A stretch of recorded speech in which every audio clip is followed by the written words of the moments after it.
de la Universidad Simón Bolívar y además que organiza esta actividad desde el estudio general taurino, dictador y Fuerza Armada en Venezuela, 1830-1958. Con todo placer, tenemos hoy, además, las participaciones de los profesores Luis Paraje Daniel, Joyce Santana de Araujo, Agustín Desiderato y Félix Blanco, panel de lujo, y nos van a acompañar en la moderación y organización, además del profesor Germán Milla, las profesoras, perdón, las profesoras Carol Monserrat Herrera y Leticia Vela. Entonces, sin más, los dejo con el profesor Germán Milla, doctor en historia, profesor titular de la Universidad Simón Bolívar y es el artífice de toda esta maravillosa actividad. Muchas gracias a todos. Sí, muchas gracias, profesora. Muchas gracias por el apoyo. Sí, importante su apoyo a través del Instituto y la sección de política del Departamento de Historia, de Política de la Universidad Simón Bolívar. Sí, quiero aclarar a todos los ponentes y a los participantes que tendremos entre 15 a 20 minutos de exposición, ¿no? Cada exposición hará sus hallazgos, sus impresiones y después, para finalizar, haremos la ronda de preguntas y respuestas. Entonces, agradecemos a cada ponente tenga su tiempo respectivo para su exposición. Ahora, como cada profesor, bueno, ya lo vamos a seguir en la tonicidad, vamos a hablar del tema del profesor Faraje. Y aquí tengo ya su currículum, pero claro, tengo la presentación, pero el profesor está aquí lo presentando con su tema y sería importante también hacer esta breve descripción, ¿no? Simplemente para el primer ponente será el profesor Luis Faraje Ángel, ya ha sido prácticamente ponente de otros eventos que hemos hecho en, esta, en estos espacios virtuales y profesor representa la Universidad Central de Venezuela, específicamente la Escuela de Historia, ¿no? Él nos va a hablar sobre la verdad sobre el naufragio francés de 1768 en Isla de Sotavento. El profesor Paraje es doctor en historia por la Universidad Central de Venezuela, historiador naval, oficial superior de la Armada de Venezuela en situación de retiro, personal docente de la Escuela de Historia de la Facultad de Humanidades y la Universidad Central de Venezuela y presidente de la Sociedad de Estudios de Arqueología Subacuática, sigla CEAS, ¿no? Y esta institución pues viene trabajando de una manera muy efusiva en el rescate arqueológico de nuestro litoral marino. Bueno, sin más preámbulo, profesor, tiene 15 a 20 minutos de exposición. Muchas gracias. Ok, bueno, muchas gracias por la presentación. Espero que sea de interés. Vamos a ver cómo hago con la cuestión de las láminas que no se me está moviendo. El tema de hoy, bueno, ahorita veo cómo hago para que se presenten las láminas, ¿no? ¿Se ven, Germán? Sí, no hay problema, se están viendo, profesor, no hay problema, se están viendo sin ninguna novedad. ¿Se están viendo? Sí, sí, cómo no. Okay. Bueno, el tema de hoy es la verdad sobre el naufragio de la escuadra francesa del almirante Jean d'Estrées, mejor conocida como la Escuadra del Poniente, lo que se denominó a nivel de historia universal una catástrofe sin nombre, lo que representa para Venezuela un tesoro arqueológico y patrimonio cultural subacuático importantísimo. La siguiente lámina, no sé si están viendo la ubicación del archipiélago de Aves, del cual una de las islas principales de Aves es Sotavento. ¿Lo ven en la pantalla? No. Capitán, debería de darle un botón acá para que pueda ampliar mejor la imagen, ¿no? De la presentación. Ah, no. ¿La ven? Sí, ahora sí se ve mucho mejor. Esta es la ubicación, esta es Isla de Aves de Sotavento, que conforma parte del archipiélago de Isla de Aves. Y para entrar ya en el contexto histórico, para entrar en el contexto histórico, vemos que en 1676, la guerra de Francia, o sea, lo que fue la guerra de 30 años, luego tuvo continuación, eso se enlazó con la guerra franco-holandesa. Luis XIV, con su, vamos a decir, expansión del Imperio francés, casi derrotan a los españoles y a los holandeses, a los Países Bajos, al Sacro Imperio Germánico, tenía como apoyo a los británicos, al reino británico, y él tiene la intención, gracias a la sugerencia de Colbert, que era el superministro en ese momento, de extender esta guerra que se estaba desarrollando en Europa contra los holandeses y contra los holandeses y los españoles hacia el Caribe.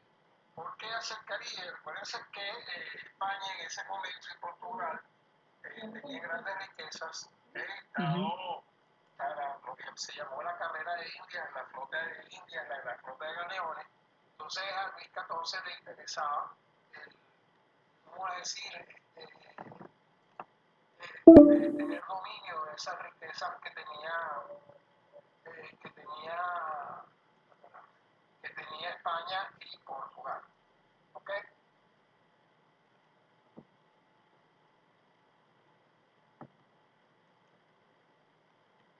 Profesor, Callo.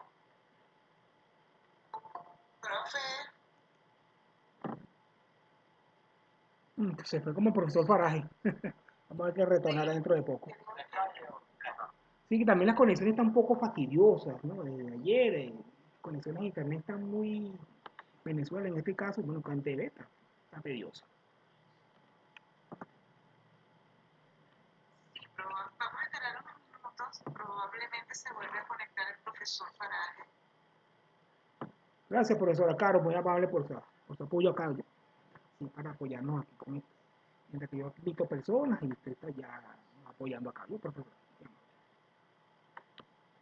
Muchísimas gracias, con tanto gusto. No, inclusive mi conexión se está cayendo en la computadora. Yo estoy con el teléfono a la mano y con la laptop a la vez, ¿no? Y se me está cayendo constantemente en la laptop. Y eso que estamos con fibra óptica.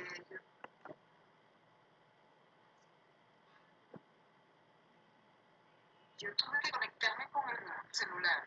Sí, sí, sí, la conexión en el teléfono es más segura. Sí, es un gaje del oficio.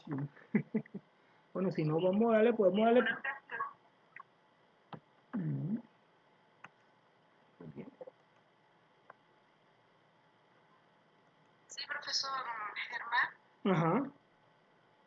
Sí, podemos darle la oportunidad a otro profesor mientras que aparezca el profesor Paraje, porque el problema de conectividad no está afectando. ¿No? Entonces, vamos a darle la oportunidad al profesor Paraje que también pueda conectarse, o por el profesor Paraje, no, o el profesor Johnny, mejor dicho.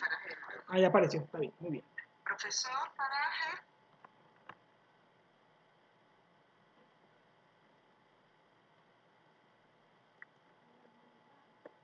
Luis.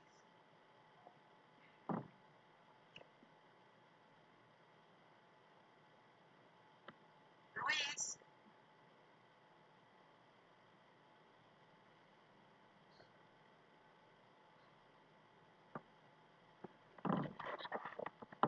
Ajá, ahora me escuchan. Ahora sí. Ok, déjame volver a poner la lámina. Ahora sí. Estamos aquí. ¿En la lámina? ¿En la lámina? No, comparte la pantalla. Ajá. A compartir la pantalla.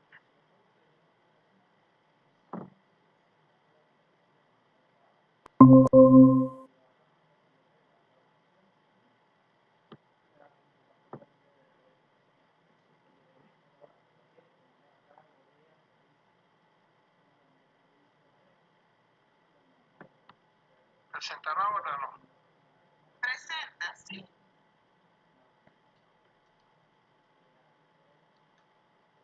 Pantalla completa. Ajá.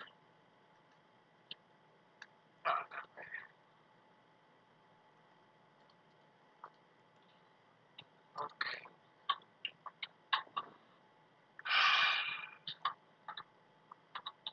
Ventana. Ya. Aquí tengo problemas con esto.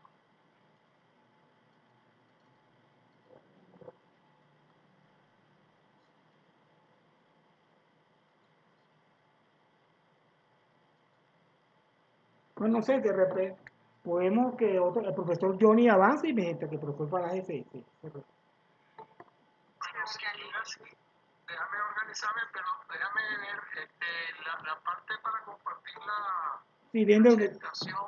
donde dice presentar ahora. Presentar ahora, ahí la tiene.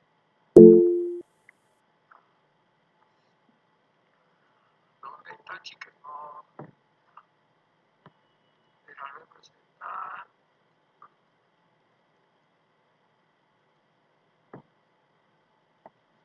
Ah, que tengo.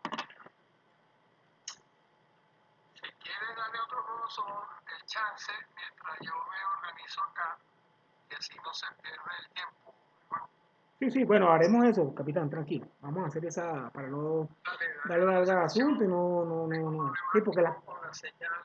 no que las conexiones están muy tediosas. Dale, ve. Bueno, profesora, puede presentar al profesor Johnny, profesora Caro.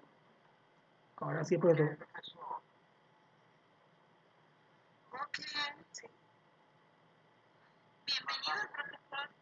Bienvenido el profesor Johnny Santana de Araujo de la Universidad Federal de Piauí, Brasil. La Armada Imperial Brasileña nos va a presentar sobre la Armada Imperial Brasileña en el umbral de la intervención naval en Uruguay en 1864.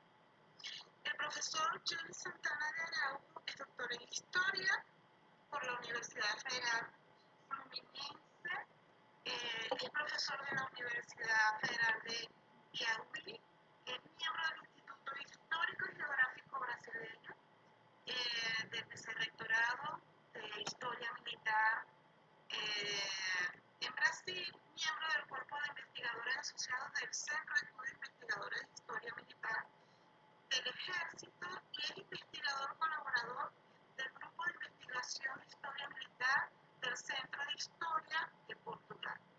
Además, el profesor Johnny Santana tiene varios artículos publicados en Brasil y en el extranjero, libros, comunicaciones, ha participado en diversos congresos, así como en el acercamiento del conocimiento académico que hoy nos muestra acá en nuestra reunión de clase abierta. Sin más que agregar, profesor Johnny Santana de Araujo, muchísimas gracias, bienvenido. Muchas gracias, Carol. Eu gostaria de agradecer imensamente a todos aqui pela presença, ao professor Germán, caro amigo que eu tive a oportunidade de conhecer, e quero dizer que estou muito honrado em estar aqui com todos. Espero que todos possam me entender. Eu vou fazer a minha conferência em português e agradecer também pelo momento de dividir o espaço do professor Luiz Faragel, com o professor Agostinho Desperato, que é um caro amigo também, que em breve estaremos juntos aí na Argentina, e o professor Félix Plano. Bem, a minha comunicação, eu vou tentar ser o mais sucinto, o mais direto possível. Eu só quero saber uma coisa: todos me escutam bem? Sim.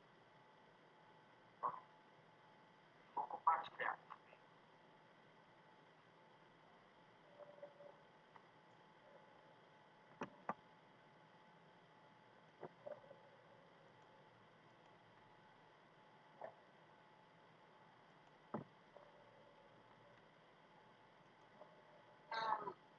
Creo que necesitamos del profesor.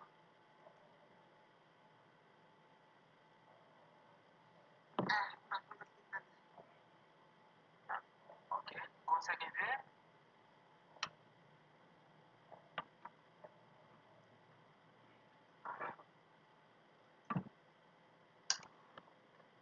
Bem, essa pesquisa, essa comunicação de hoje, ela se insere dentro de um projeto de pesquisa que eu desenvolvo hoje na Universidade Federal do Piauí, e nos núcleos de pesquisa e história militar, do qual eu faço parte.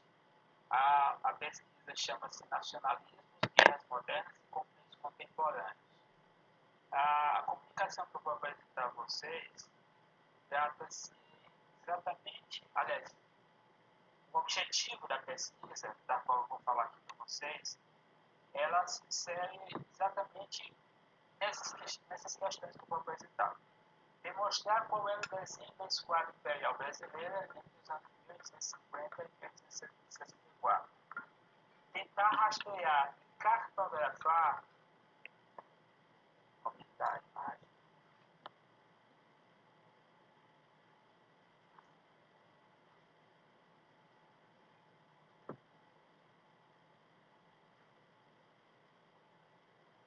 melhorou?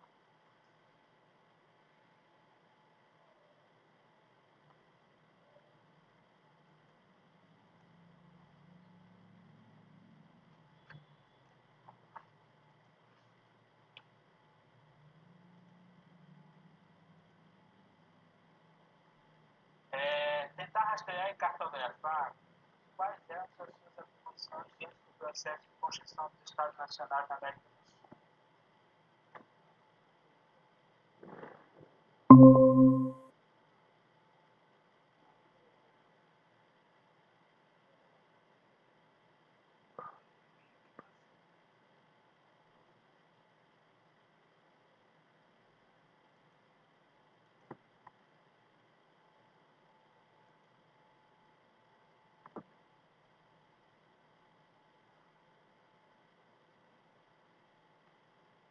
Da Marinha do Brasil, ou seja, o olhar que ela tem para o resto do Atlântico Sul. O Império do Brasil havia se consolidado em 1822, havia tido um processo muito difícil para a consolidação desse Estado imperial e depois um processo de construção da sua nacionalidade. Em 1831, o imperador Dom Pedro I havia abdicado do trono aqui no Brasil e se dirigiu a Portugal. Nesse ínterim, você vai ter um período de 10 anos de uma regência.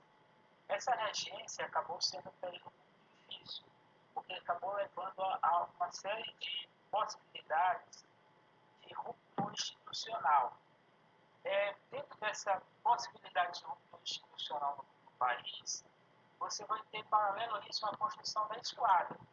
Então, basicamente, a esquadra da Marinha do Brasil nessa primeira metade do século XIX é basicamente uma esquadra de transição. Ela está entre a vela e o vapor. Ela havia participado até o fim da década de 30 de uma série de operações na costa da África. Também tudo por conta da política de pressão que ela havia sofrido da Inglaterra para pôr fim ao tráfico de escravos. Então ela acabou criando uma esquadra para operar na costa da África, que foi chamada de Esquadra do Oeste. Essa esquadra operou até mais ou menos no final dos anos 30, e no início da década de 40, ainda sob o período da regência, a Marinha havia tomado parte em várias ações para debelar esses movimentos sediciosos que eu havia falado há pouco, que romperam ao longo do Império, seja transportando tropas, entrando em choque com os revoltosos, por perseguição por fuzileiros navais, ou bombardeando posições marítimas ao alcance dos canhões da frota. Algumas desses eventos que a Marinha tomou parte, a Cabanagem, a Sexaminada e a Farroupilha. O Agostinho está aqui, ele conhece a definição um pouco sobre a Farroupilha, que foi um movimento que ocorreu muito perto da fronteira com a Argentina e com o Uruguai. Então, esses momentos aqui que eu estou citando, a Cabanagem, a Sexaminada e a Farroupilha, foram possibilidade de ruptura institucional aqui no Império do Brasil. Então, as forças que operavam nessas regiões que esses movimentos ocorreram acabaram tendo que enfrentar a Marinha do Brasil. No período da regência, houve uma redefinição dessa força, como ateste o relatório do então ministro dos Negócios da Marinha, Joaquim José Rodrigues Torres. No ano de 1833, que praticamente apelava para que houvesse uma série de melhorias para a Marinha. Uma delas tratava sobre a adoção de um só calibre para todas as baterias.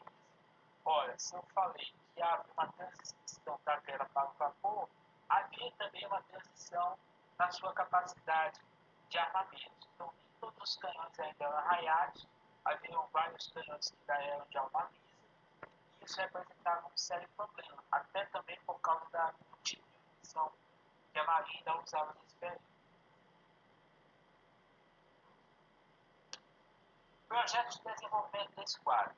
A partir da década de 1840, houve esforços para adotar a Marinha de embarcações de grande porte, de propulsão mista, inverno a vapor, uma fragata a vapor Dom Afonso, que foi lançada em 1847. A Dom Afonso era uma nave considerada estado de arte, era uma grande fragata que tinha sido construída na Inglaterra.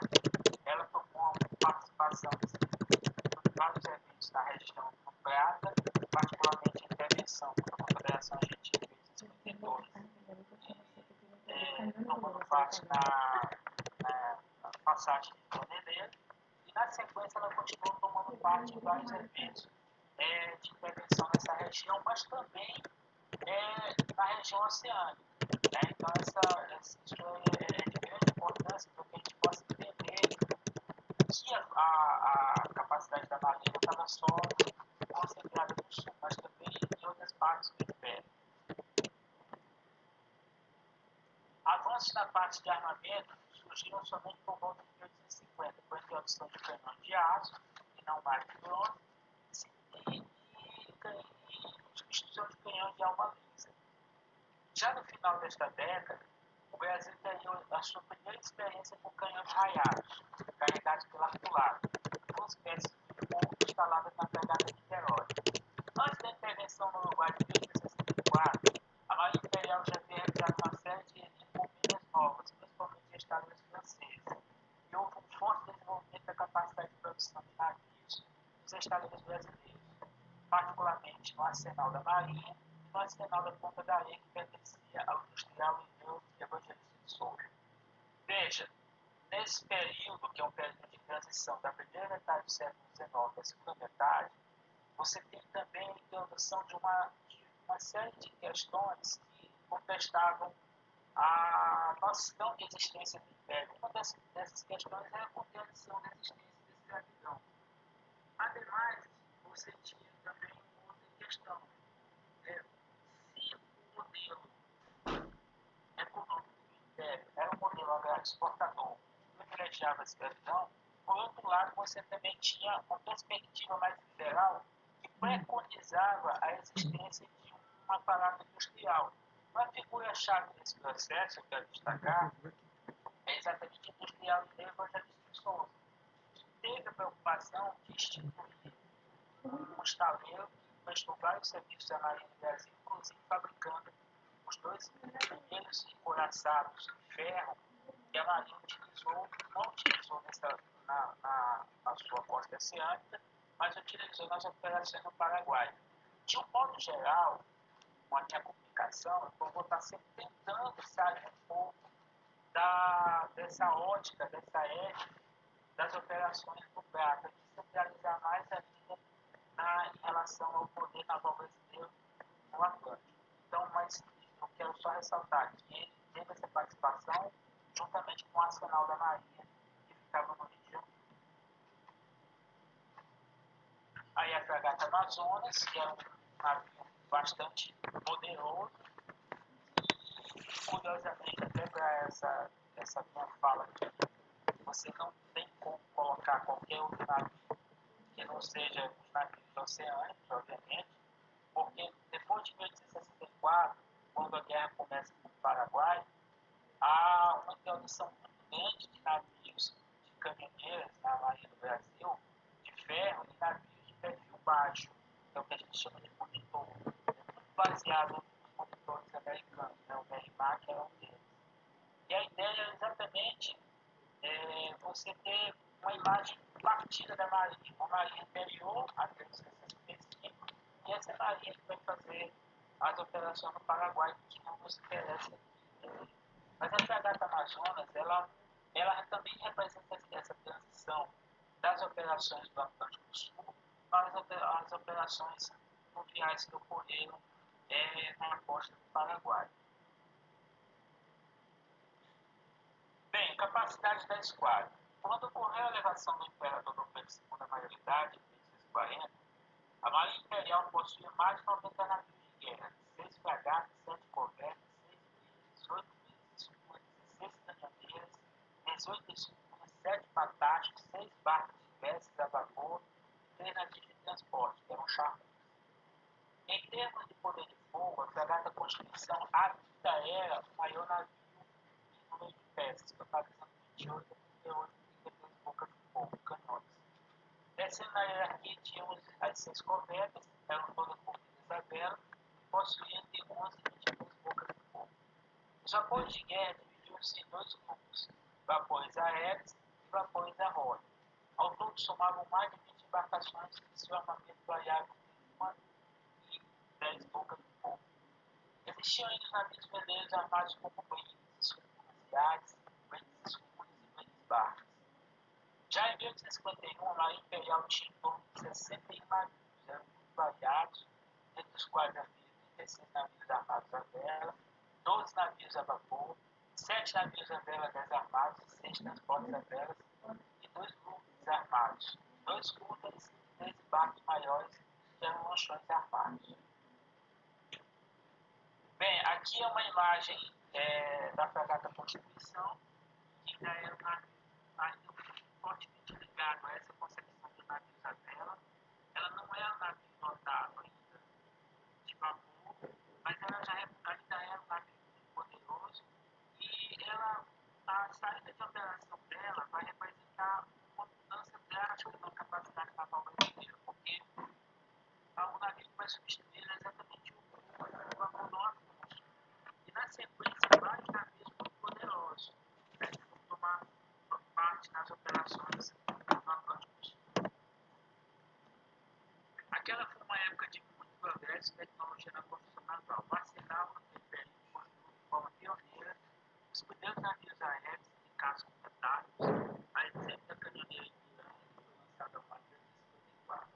O mesmo arsenal foi construído em tempo recorde nos 2 primeiros corações da época, na América Latina. A expressão América Latina, né, a devida permissão, né, que é possível falar. O Tamandaré e na sequência o Barro, ambos lançados ao mar em 1865, a distância de 1 mês sobre o Barro. No mesmo período seria construído em Coraçado do Rio de Janeiro. Bem, aí a caminhoneira Ipiranga, né, Vasco Antigo, bem tático, tomou parte das operações no Uruguai.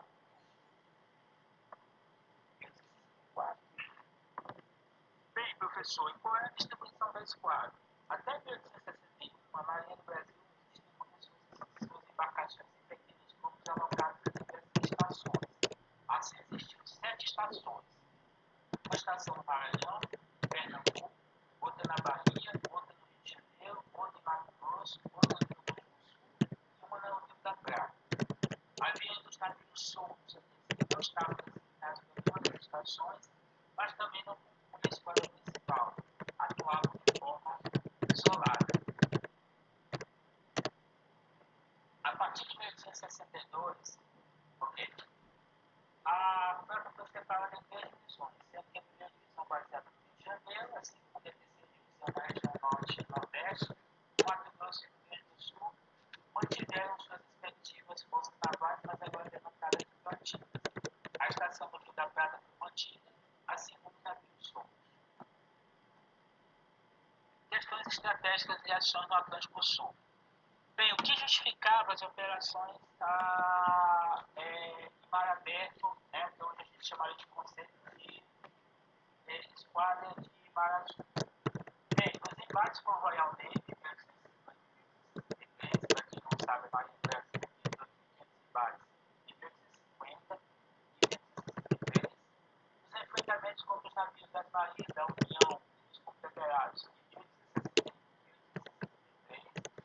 Enfrentamentos contra a tentativa de abertura do Amazonas pelos Estados Unidos à navegação em 1850, por conta da viagem do Tratado de Almeida. E os enfrentamentos com a Marinha do Peru em 1862, que justificou inclusive o envio de uma divisão de guerra até a região de Óbidos, na Amazônia.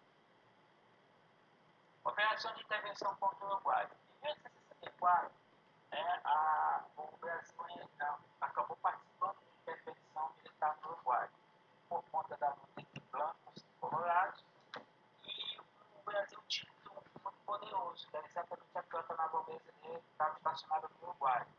E a primeira coisa que o Marinho Brasil foi fazer, e a diplomacia do Brasil foi fazer, é mandar um ultimato ao governo blanco, que ocupava a presidência do Uruguai, para que as reivindicações do Brasil fossem atendidas.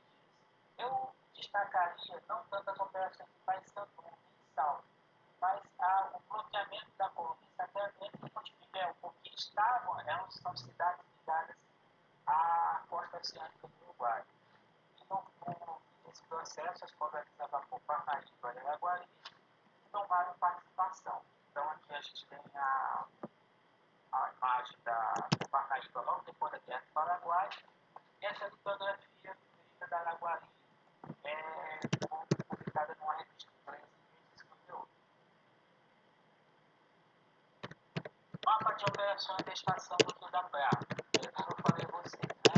Colônia de Sacramento, pode ver aqui, Montevidéu, que é um espaço de operação da esquadra oceânica e não necessariamente o interior do Rio, né? Sei que ocorreu em Paysandu e na cidade de Salto. Bem, conclusão. Se me permite, Guilherme, eu queria ler essa conclusão, vai ser bem rápido. É possível observar que uma matriz de fortalecimento do poder naval brasileiro está vivendo um processo de desenvolvimento em meados do século XIX. Há uma relação profunda com o processo de fortalecimento do Estado-nação. Havia desafios claros no horizonte que, paradoxalmente, não apontavam para o fortalecimento de uma esquadra oceânica, pois a maioria das operações se daria em vias fluviais. Passagem de Torneiro em 1952 e cerco a Paysandu em 1964. Todas as operações envolvendo a esquadra no decorrer da Guerra da Tríplice Aliança contra o Paraguai. Contudo, a esquadra respondeu bem às necessidades que foram impostas a ela, no sentido de fazer valer a vontade do Império no tocante à salvaguarda da soberania nacional. A VGT dispôs, com a implantação da República, uma esquadra de outrora perderia muito de suas capacidades em decorrência da forte influência monarquista em seus quadros. A Marinha somente conseguiria se tornar novamente forte sob a orientação do chanceler José Maria da Silva Padre Júnior, que propôs uma grande reforma naval no início do século XX. Mas os desafios já seguem outros. Eu recordo que o meu amigo Agostinho deve entender o que eu estou falando, porque é exatamente as corridas navais que vão aguardar o século XX entre Brasil, Argentina e Chile. Isso eu despeço e agradeço pela oportunidade, né, de expor um pouco sobre a Marinha Imperial do Brasil. Muito obrigado. Muchas gracias, profesor. Sí, muy interesante su exposición. También agradecemos en este espacio virtual la presencia de muchos oyentes y participantes del Brasil. El profesor Johnny tiene una destacada actuación académica en la Universidad de Brasil y bueno, y agradecemos su exposición. Es un tema bastante interesante, ¿no? Que tiene que ver con esa transición de la vela al vapor. En esos años, a mediados del siglo XIX, donde el buque a vapor estaba incursionando, pues, y ya artillado de alguna manera para hacer la guerra naval. Profesora Caro, ya vamos con el segundo ponente, el tercer ponente, digámoslo así, el profesor Agustín Desiderato, o el profesor Faraje, porque también tenemos también pendiente a Felipe Blanco. Pero según la lista que tenemos acá, el profesor Agustín Desiderato, Argentina, terminó por su exposición, ¿no? Si está por ahí presente, profesor Agustín Desiderato, muchas gracias, profesor Johnny. Muy interesante este tema, ¿no? Que Brasil también ha tenido un desenvolvimiento en la guerra naval. Ajá. Ya vamos a ver. Muchas gracias.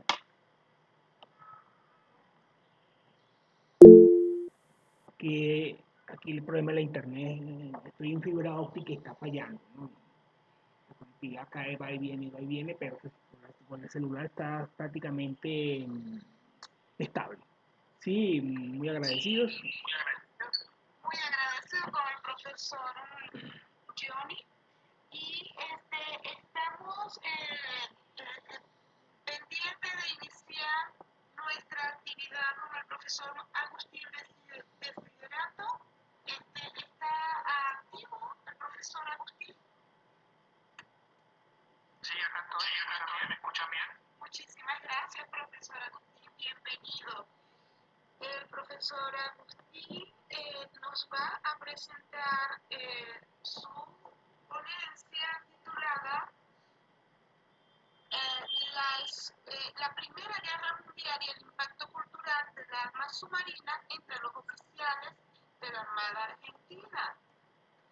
Le agradecemos su presencia y bueno, pedimos disculpas a nuestros asistentes por los inconvenientes de conectividad. El profesor Agustín Desiderato es doctor en Historia por la Universidad de Buenos Aires, becario postdoctoral del Consejo Nacional de Investigación Científica y Técnica, CONICET, profesor de la maestría en Historia de la Guerra que dicta en la Escuela Superior de Guerra del Ejército Argentino y coordinador del Grupo de Estudios Históricos sobre la Guerra del Instituto de Historia Argentina y Americana, doctor Emilio Gravignani. Ha publicado varios capítulos y artículos dedicados a la historia marítima y naval y es autor del libro Defensas e Intereses Marítimos, un estudio acerca de la influencia de la Primera Guerra Mundial en la Armada Argentina 1914-1928. Bienvenido, muchísimas gracias y tiene 20 minutos para presentar su exposición. Bien. Bueno, muchísimas gracias, Carol, por la presentación. Aprovecho a saludar a Germán por la organización de este evento. Sí, se está escuchando un feedback, profesor. Saludo. Bueno, también otras exposiciones con colegas, Alois y Eli, los que ya conozco sus trabajos. Bien, yo para una cuestión de tiempo me saqué el auricular porque tenía mucha una cuestión de tiempo voy a pasar la igual voy a hablar despacio para que se me entienda, es decir, para que puedan seguir las ideas, pero por una cuestión me parece que funciona mejor el tiempo sin el power, ¿no? Cualquier pregunta, por supuesto, después estamos abiertos a ese espacio. Bien, como bien dice mi presentación, este trabajo más que nada aborda cuestiones de lo que es el pensamiento militar en los oficiales de la Armada Argentina durante la Primera Guerra Mundial. Hace varios años que me dedico a estudiar a la Armada Argentina y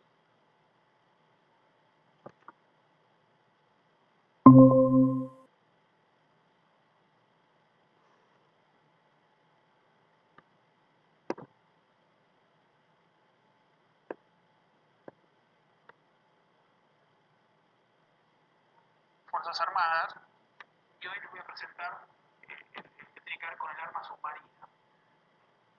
Acá hay muchos colegas que son especialistas, pero bueno, yo hablo pensando en un público más amplio. En la Primera Guerra Mundial, el arma submarina causó un gran impacto.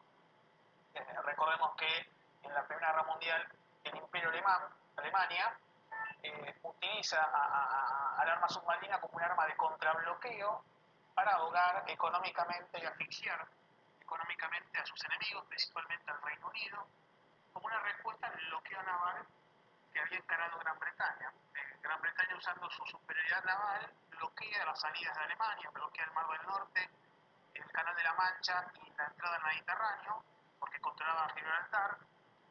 Y la respuesta de Alemania, que no tiene una flota lo suficientemente importante para disputar ese rol, de hecho la batalla de Jutlandia así lo demuestra, utiliza submarinos para intentar una guerra económica, una guerra alternativa, para ahogar económicamente al Reino Unido y sus aliados.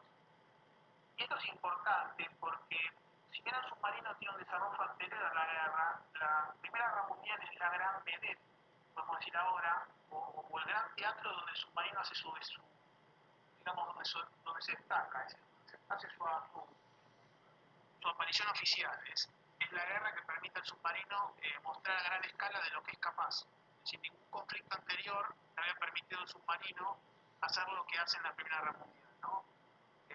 Después de los cientos de miles de toneladas hundidos, después de las grandes gestas que hacen muchos submarinistas alemanes y austríacos, es muy conocida la de Otto Weddigen, que hunde 3 cruceros británicos en una sola tarde. Entonces, ese accionar del arma submarina impacta mucho en el mundo. Y en el caso del arma argentina, el impacto es mayor por varias cuestiones que les paso a explicar. Por un lado, la armada argentina no tenía submarinos. El conocimiento del submarino era prácticamente teórico. A diferencia de otras armadas como Brasil, Chile o Perú, que ya tenían submarinos, si bien eran de modelos antiguos o de modelos previos a la guerra, Argentina no tenía submarinos de ningún tipo.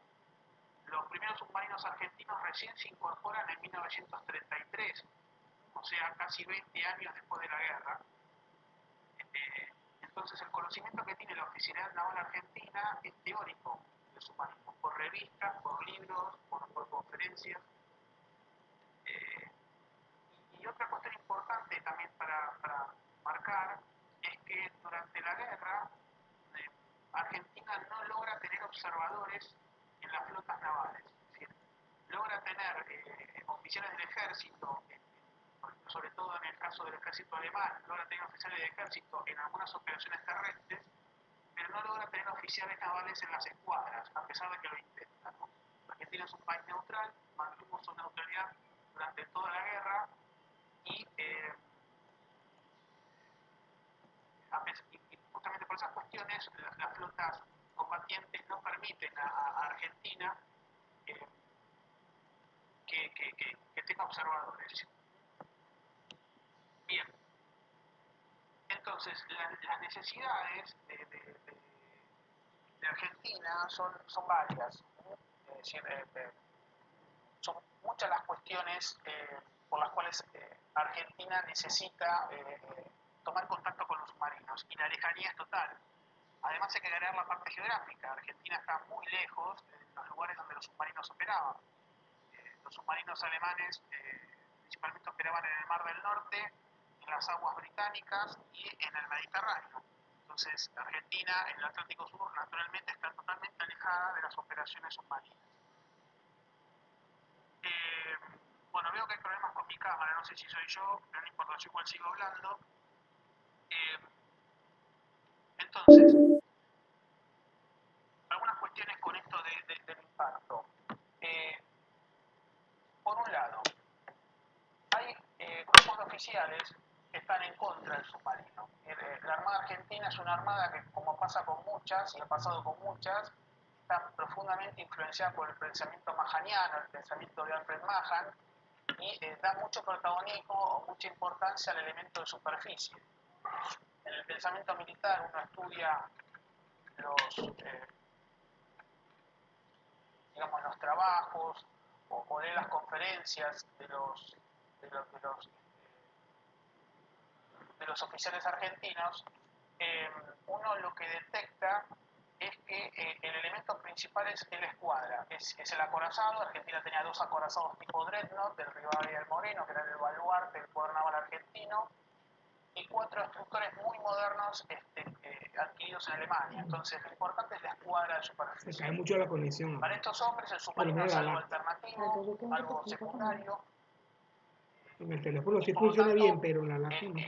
Digamos, a pesar del protagonismo del submarino en la guerra, lo que van a ver estos hombres es que, bueno, eventualmente puede ser importante el submarino como un elemento que acompaña o auxiliar, pero no podemos depositar los destinos del país o la defensa nacional con el submarino. Si el submarino solo no puede defender el extenso litoral marítimo argentino y no responde a las necesidades de la defensa nacional. Otro grupo de oficiales, más moderno, con un pensamiento más cercano a la escuela francesa, a la Jeune École, ven en el submarino el arma del futuro o el arma por excelencia y un arma que también se adecua muy bien a las necesidades argentinas. Este grupo de oficiales, que es muy numeroso, va a ser el gran promotor del submarino en Argentina. ¿Qué es lo que ven estos hombres? O digamos, ¿cómo es el impacto? Estos hombres ven que el submarino es un elemento económico, es decir, el precio de un submarino es muy reducido comparado a un crucero protegido o un crucero acorazado o un acorazado tipo dreadnought, es decir, el submarino de un valor por unidad mucho más reducido, tiene un costo operativo muy reducido, es decir, es muchísimo menor, usa menos tripulación, es decir, tiene muchas ventajas que son económicas, podemos decir. Por otro lado, por la cuestión propia de lo que es la necesidad de defensa argentina, estos oficiales ven que el submarino se adecua muy bien a esto. ¿Qué quiero decir con estas necesidades de defensa? En el pensamiento militar argentino, la hipótesis de conflicto existía, es decir, los rivales posibles son Brasil y Chile, Brasil en primer lugar. Y el gran temor, digamos, el peor escenario para Argentina es un bloqueo naval, es decir, lo mismo que ocurría en la Primera Guerra Mundial. Es decir, yo les decía que una de las cosas que muestra la guerra es esto de la efectividad de un bloqueo, como le hizo Gran Bretaña a Alemania, esto de que un país termine completamente aislado, sin comercio, sin comunicaciones. Argentina en esta época, y sobre todo en esta época, depende mucho del modelo exportador, es decir, de la venta de granos y carnes, es decir, la economía argentina básicamente se sostiene en la venta de granos y carnes, y en segundo lugar por los aranceles, es decir, por el ingreso de aranceles aduaneros por importación.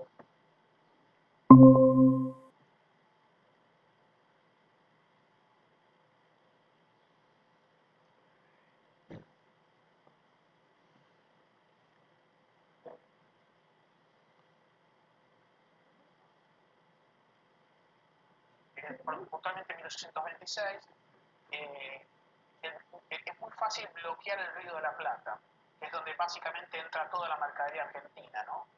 Entonces, una escuadra bloqueadora haría mucho daño a la Argentina, y ahí entonces está la impotencia del submarino. Un grupo reducido de submarinos podría hostigar a una escuadra que se dirige a la Argentina, si pueden salir a su cruce en alta mar, a enfrentar esa escuadra y reducir su número, hundiendo transportes de tropas o hundiendo algunos buques. Y si esta escuadra termina posicionándose sobre el Río de la Plata, un grupo de submarinos podría hostigar y hacer insostenible esa posición, ¿no? Entonces es doble la utilidad. Y por otro lado, para esta escuadra bloqueadora será muy difícil en un litoral marítimo tan amplio dar caza a estos submarinos. Es decir, a diferencia de Alemania, por ejemplo, que es un país muchísimo menor de territorio, el litoral marítimo argentino ofrece muchos puntos para repostaje, para ocultamiento de submarinos. Es decir, son muchos los puntos donde podrían salir y operar submarinos argentinos. Entonces, la posición de una escuadra bloqueadora sería muy compleja. Bien, entonces esto es clave, ¿no? Y en el otro grupo, es decir, me refiero al grupo de los oficiales que están en contra del submarino, entienden que, bueno, las necesidades de la Argentina económicas son grandes. Argentina, sobre todo en la guerra, tiene una inflación importante, empieza a tener algunos tropezones económicos, y se entiende que, bueno, antes que comprar submarinos hay otros, digamos, otras necesidades más imperiosas. Es decir, si hubiera un plan enorme de compra de armamentos, como a veces se contempló en la historia argentina, sobre todo en los años 20, un gran plan de armamentos, bueno, por supuesto, se incorporarían submarinos. Pero dado que el capital es escaso, es mejor comprar otras cosas más urgentes. ¿Y qué es lo que estos oficiales, digamos, no están a favor del submarino, creen que es más importante? Destructores. Estos oficiales creen que la flota argentina tiene pocos elementos de exploración, pocos destructores para proteger a sus acorazados, y que en una eventual guerra con Brasil o con Chile está en desventaja. Brasil tenía un numeroso grupo de destructores, si bien no eran todos modernos, tenía un número importante de destructores, y Chile por su parte tenía pocos destructores, pero eran muy modernos. Y entonces se contemplaba que en caso de una guerra, Argentina necesita un buen grupo de destructores para explorar, para anticiparse a operaciones del enemigo y para contrarrestar a los submarinos del enemigo. Entonces por ahí va esta cuestión, ¿no? Bien, ¿cómo sigue el tema? El grupo que se termina imponiendo, por supuesto, es este segundo grupo, el grupo de los oficiales que está a favor del submarino, porque bueno, la guerra les da los argumentos. La guerra muestra un poco lo que puede ocurrir con Argentina si Argentina no se prepara adecuadamente, ¿no? Una de las también cosas que muestra la guerra, con esto de que sea global, mundial, es que no hay ningún lugar seguro. La batalla de Malvinas, con la escuadra de Graf Spee, las batallas de Coronel en las costas de Chile, los cruceros auxiliares alemanes, el Cap Trafalgar, el Seydlitz y demás que operan muy cerca del Atlántico Sur, las violaciones de la neutralidad que hace Gran Bretaña con buques argentinos, es decir, muestra que la guerra está cerca. Y en el futuro, es decir, Argentina está preparada para defender sus intereses en el mar. Esto no significa invadir ni tomar una postura agresiva, por supuesto, sino defender la soberanía argentina sobre sus aguas, sobre todo en un litoral tan extenso y con rivales potenciales tan cerca, en el caso de Chile y de Brasil. Una vez entonces que está saldada esta cuestión de que es necesario incorporar submarinos, que digamos el arma submarina tiene un gran impacto en la oficialidad, sobre todo en la más joven, como les comentaba hace un momento, viene otra discusión, que es qué tipo de submarino incorporar, a quién se lo compro, cuántos incorporo. Bueno, acá se ve mucho en las publicaciones, en las fuentes, en las cartas que se envían los oficiales de la Armada, en los artículos que publican en las revistas navales argentinas, en las conferencias que dan, muchos dan conferencias en puntos especializados de Argentina, como por ejemplo el Centro Naval, que era como una de las grandes asociaciones, sigue siendo, de la Oficialidad Naval Argentina, concentra muy bien el pensamiento. Y en estos puntos de discusión se discute entonces qué unidades comprar. Y ahí vienen como también dos grandes. A ver, un segundo, voy a ver si puedo ajustar un poco el control de la cámara, a ver si podemos cortar con este flash cortante. Denme un segundo. Son 2 segundos. No hay problema, profesor.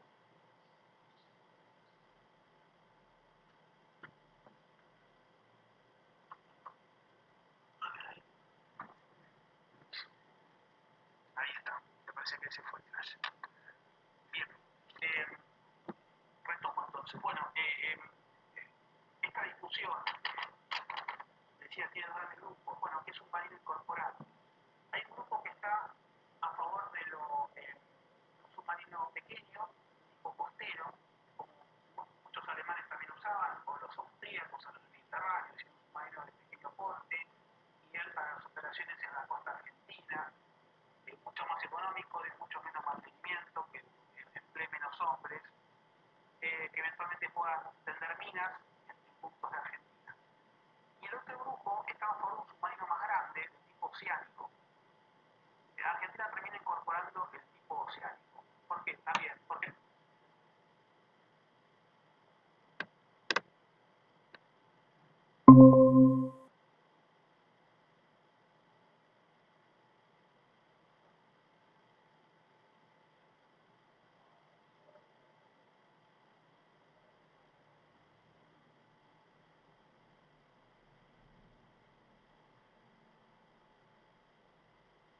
uno de los casos hipotéticos, es decir, el modus operandi de la Armada Argentina era atacar a la escuadra antes que llegue al puerto, es decir, no dejar que vengan los barcos, no dejar que se concrete el bloqueo.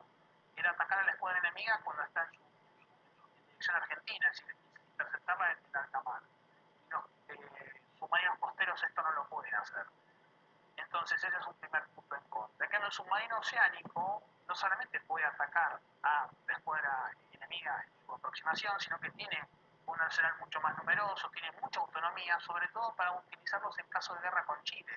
Hay que recordar siempre esto de la hipótesis de conflicto. Un submarino costero no tiene autonomía para llegar hasta Chile, que es un trecho largo, pasando por el Cabo de Hornos. En cambio, un submarino oceánico puede llegar perfectamente hasta Chile y operar. Y el otro punto es Brasil.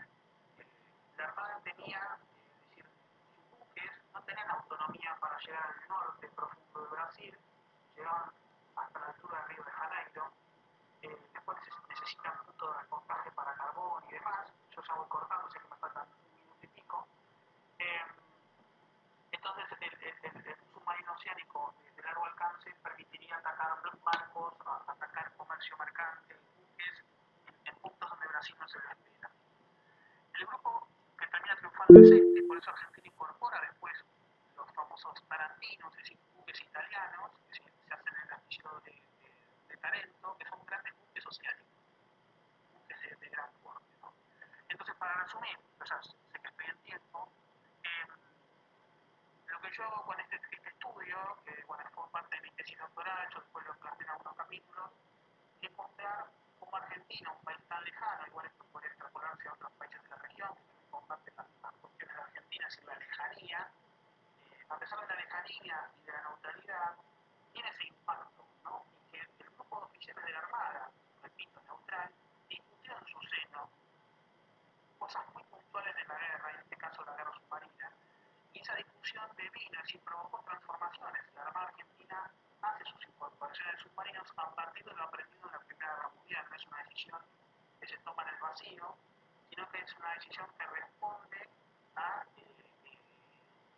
la percepción, la lectura que hacen estos oficiales de la guerra y sobre todo del submarino alemán. El submarino alemán es el gran modelo que observan los oficiales de la Armada, ¿no? El submarino alemán. Y esa mentalidad también de usar el submarino de forma agresiva, siendo atacar la escuadra de alta mar, no esperar en las bases.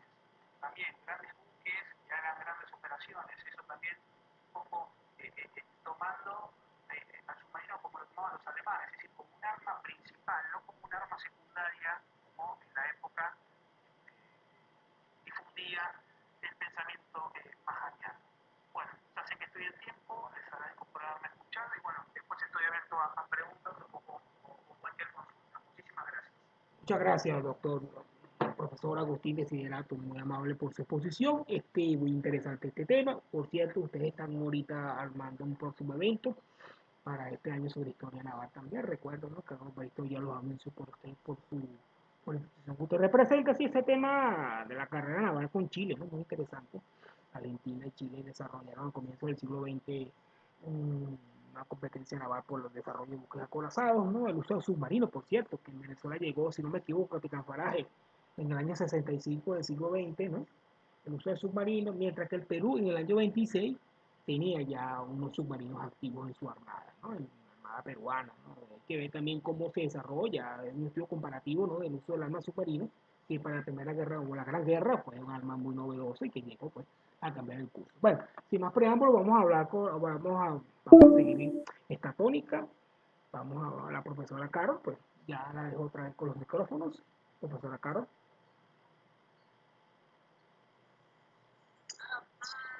Muchísimas gracias, profesor Agustín. Bueno, un tema muy interesante, especialmente por quienes hemos leído la doctrina de Fromajo. Le agradecemos su presentación. Ahora, profesor Faraje, ¿está usted ya disponible para realizar la presentación?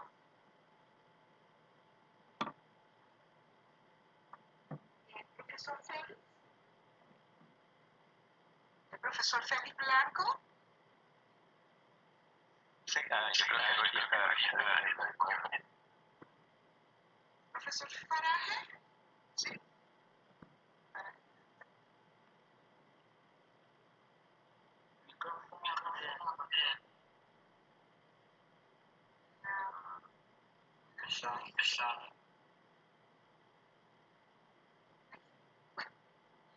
Vamos a escuchar al profesor profesor Félix Blanco. El profesor Félix Blanco nos va a presentar una disertación sobre las evidencias que demuestran cuán corbeta de clase Flower canadiense, renombrada Carabobo, naufragó en aguas de la bahía de Casper, provincia de Quebec, Canadá, en ruta a New York el 3 de diciembre de 1945. El profesor Félix Blanco es ingeniero de sistema, mención control de procesos de la Universidad de los Andes, Mérida.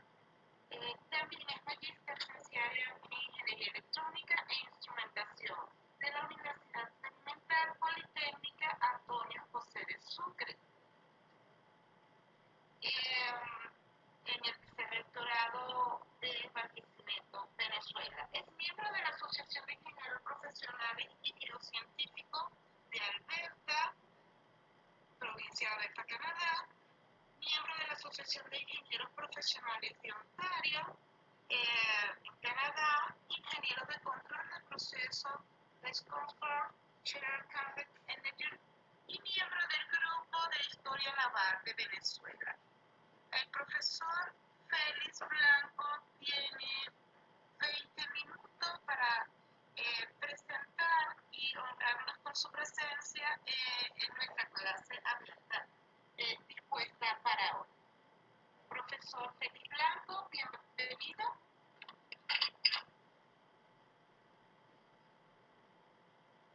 Gracias por la oportunidad. Quisiera dar las gracias a la Bolívar, público asistente y en especial al profesor Felipe por darme la oportunidad y el honor de presentar este trabajo que nos permitirá responder a la pregunta ¿cuál corbeta es la web canadiense renombrada Carabobo naufragó en las aguas de la bahía de Casper y la provincia Félix tiene problemas con el eco. El profesor Félix tiene problemas con el eco. Sí, yo lo que sugiero, por favor, que todo yo te micrófono. Perfecto. ¿Escucha bien? Ok. Entonces, vamos a seguir. ¿Están viendo mi pantalla? Profesor, lo vemos. Ok. Bueno, entonces voy a hacer una pequeña introducción a mí mismo.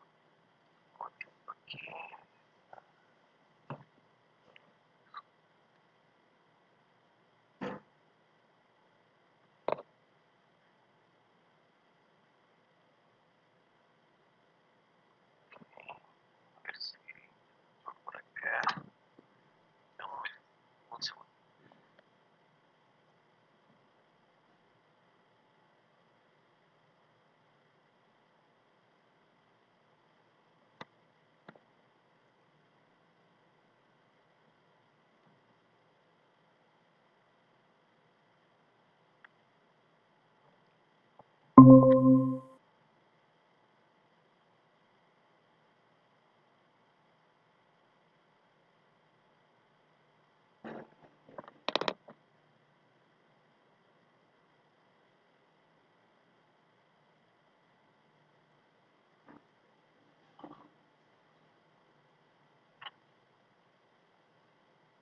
Ajá, ¿ven mi pantalla?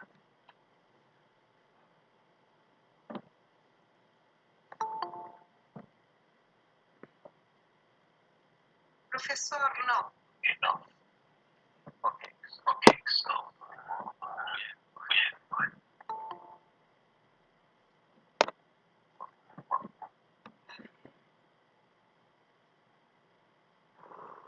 Yo estoy aquí tratando de activar la conexión, pero hay mucha interferencia con el internet, se está cayendo mucho.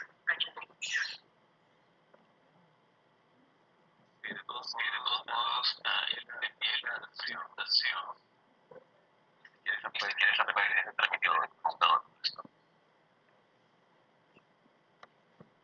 Yo creo que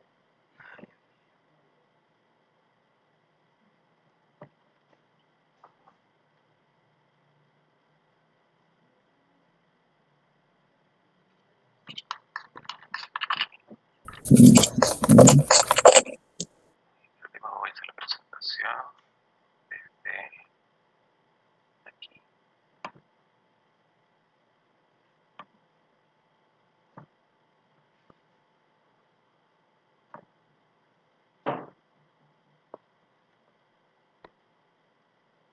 colecciones tan patéticas ahorita caí de caí.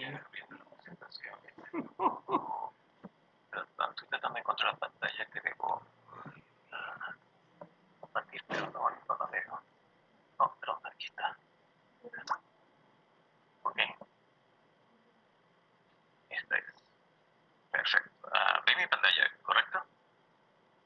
Sí, sí. Se está viendo, profesor, no hay problema. Ok. Sí, bueno. Está bien. Perfecto. Ok, entonces, como te decía, el objetivo principal de esta presentación es básicamente tratar de responder la pregunta de cuál corbeta canadiense renombrada Carabobo naufragó en la bahía de Gaspé, en Canadá, en su ruta a Nueva York el 3 de diciembre de 1945. Una pequeña, puede ser una pequeña presentación de mí mismo. Un poquito.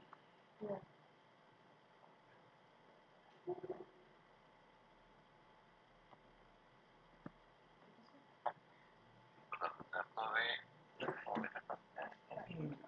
Sí.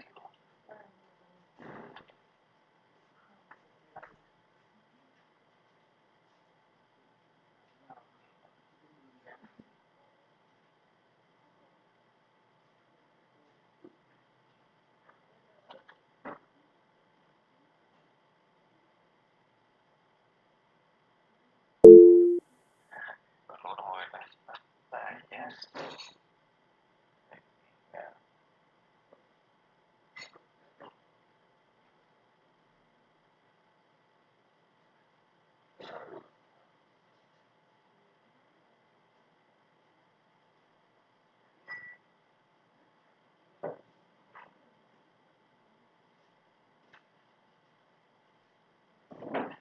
Ok, ahora sí.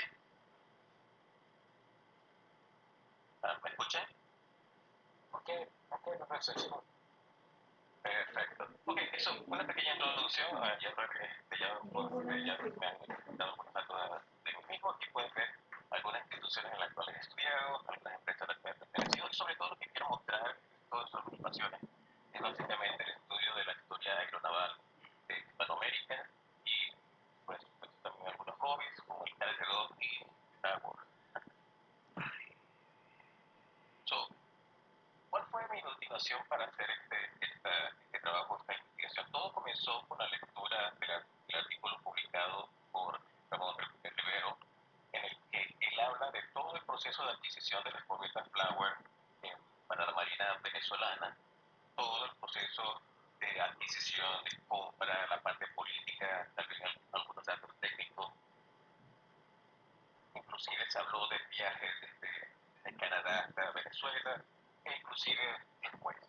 Toda esa parte, eso fue un artículo totalmente el cual recomiendo que consigan. En este artículo, Ramón empieza a hablar de las corbetas, de cada una de las corbetas que se compró, nombre de cada una de las especificaciones técnicas, y en alguna parte de la presentación se habla de que había una corbeta que se perdió en naufragó en Canadá en su ruta hacia Venezuela que se llamaba Carabobo y que no se sabía cuál de las corbetas originales canadienses correspondía, porque no había registros de ellas, no había suficiente información.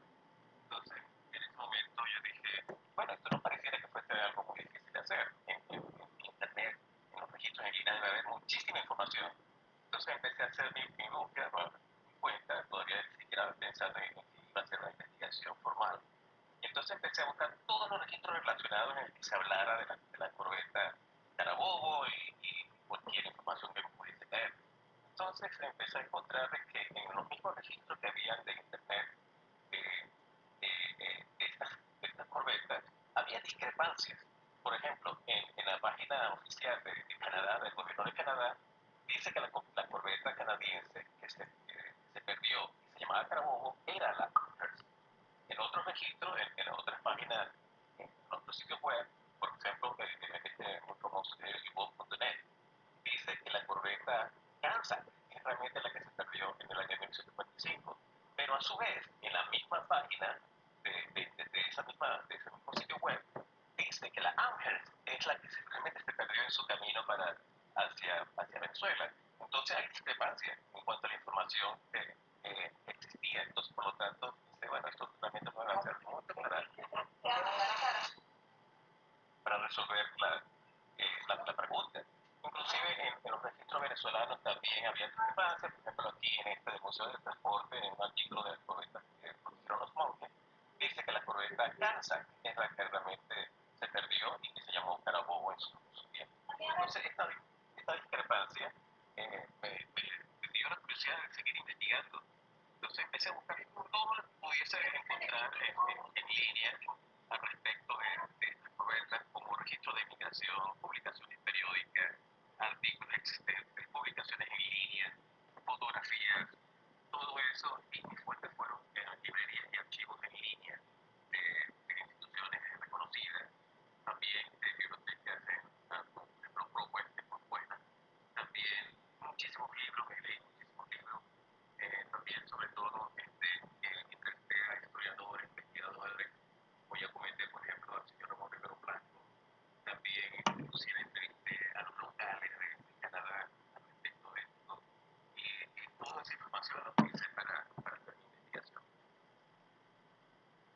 Entonces vamos a hablar un poquito de la batalla del Atlántico. Ya anteriormente el profesor Agustín Cedeño ya dio cierta información, pero la batalla del Atlántico fue el conflicto llamado más largo que se dio en la Segunda Guerra Mundial, porque empezó desde 1939 y duró hasta 1943, aunque algunos dicen que 1945, pero ya para 1943 Alemania ya estaba perdiendo demasiados submarinos y decidió retirar sus submarinos. Pero definitivamente fue la operación armada más larga de la Segunda Guerra Mundial. Entonces, como pueden ver, una vez que cayó Europa en manos de los alemanes, este, cuando se cayó eso, prácticamente Inglaterra o el Reino Unido quedó solo como el único en una ofensiva a luchar contra Alemania. Entonces, en ese caso, Inglaterra, por ser una isla, necesitaba muchísimos recursos para los efectos de la guerra. Entonces, el único competidor de todos esos recursos estaba en América, que era básicamente Canadá. Entonces, necesitábamos muchísimo de esos recursos. Y la única forma de enviar todos esos recursos era a través de barcos, no había ninguna otra forma de hacerlo. Entonces, al principio de la batalla del Atlántico se empezaron a perder muchísimos buques mercantes, porque ellos prácticamente iban solos, sin la protección prácticamente aérea que podían conseguir, era muy limitada. Prácticamente, pueden ver, era muy limitada por el alcance de los aviones, era limitado, y también el alcance de los barcos que se tenían era muy limitado. Entonces, en ese momento, la Inglaterra, para minimizar todas esas pérdidas de mercantes, necesitaba de todos esos recursos, decidió aplicar la estrategia de convoyes que muy bien le sirvió durante la Primera Guerra Mundial, en el cual todos los convoyes salían todos juntos con cierto nivel de protección y que podían salir sobre todo de puertos de Canadá y después de Estados Unidos cuando Estados Unidos ingresó a la Segunda Guerra Mundial en el 41, desde Canadá hacia los puertos de Inglaterra y algunas veces hasta Islandia, porque también los convoyes tenían que proveer de recursos a Rusia, que en ese momento había entrado también en la.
total de los barcos mercantes perdidos fueron de 1.500 barcos mercantes y 175 buques de guerra del lado de los aliados.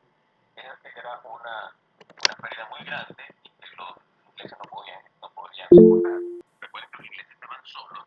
Francia había caído, por supuesto, Noruega había caído, Dinamarca había caído, Holanda, todo eso. Alemania tenía para su disposición muchísimos puertos que podía utilizar y tratar de esquivar a la marina inglesa, sobre todo al sur del Estrella de Gran Bretaña. Entonces, se perdieron muchísimas vidas durante ambos bandos, en este caso 70.000 vidas aliadas y 30.000 alemanas se perdieron durante este gran conflicto.